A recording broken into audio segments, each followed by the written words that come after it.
Just a quick little video clip to show you why solving the drag problem felt so much like gave the same math as doing the discharging capacitors. If you look at the motion with drag, again, the way you started this is F equals ma. So we're back to mechanics. The only force that's on it is a drag force, that's BV, and so that's m dv dt. Right. So then if you solve this thing, oh, let's say we just get it in the form of dv dt equals something. So dv by dt equals minus b over mv. So you have that equation kind of happening with drag. If you go over to a discharging capacitor, of course, the way you set this up was with Kirchhoff loops. So if you go around the circuit, say going, let's go counterclockwise this time. So if you go up this way, you climb by capacitor voltage Q over C. So that's your climb in the capacitor voltage.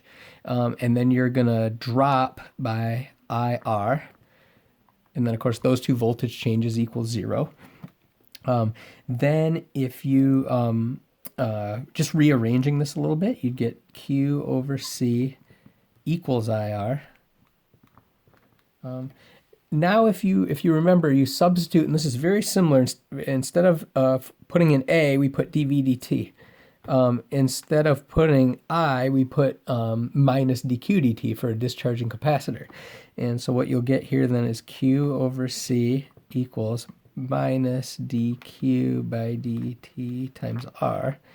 And then just so that you can see how similar these are, if you just solve this guy for dq dt, say on the right-hand side, dq dt equals, and then let's bring this over, you'd get minus q over rc. So what you've got here is basically that the derivative of a function gives you the function back with a constant in front. So this is saying there's a function v out there that if you take one derivative of it, you get the function back with a constant in front. Well, that's going to be just a decaying exponential, something like v initial e to the minus b over mt, right? So there's your answer for that one. This is saying the same thing. This is saying there's a function out there, if you take its derivative once, you get the same function back, but with a minus 1 over rc in front of it. And so what that's going to look like, and forgive me, I'm going to have to erase the lines above, just so that you can see. But right, a function, if you take its derivative and get the function back, that's going to be an exponential. So your q is going to look something like a q initial e to the minus t over rc. So notice how you get these similar functions because it's actually the same equation. It just has different letters.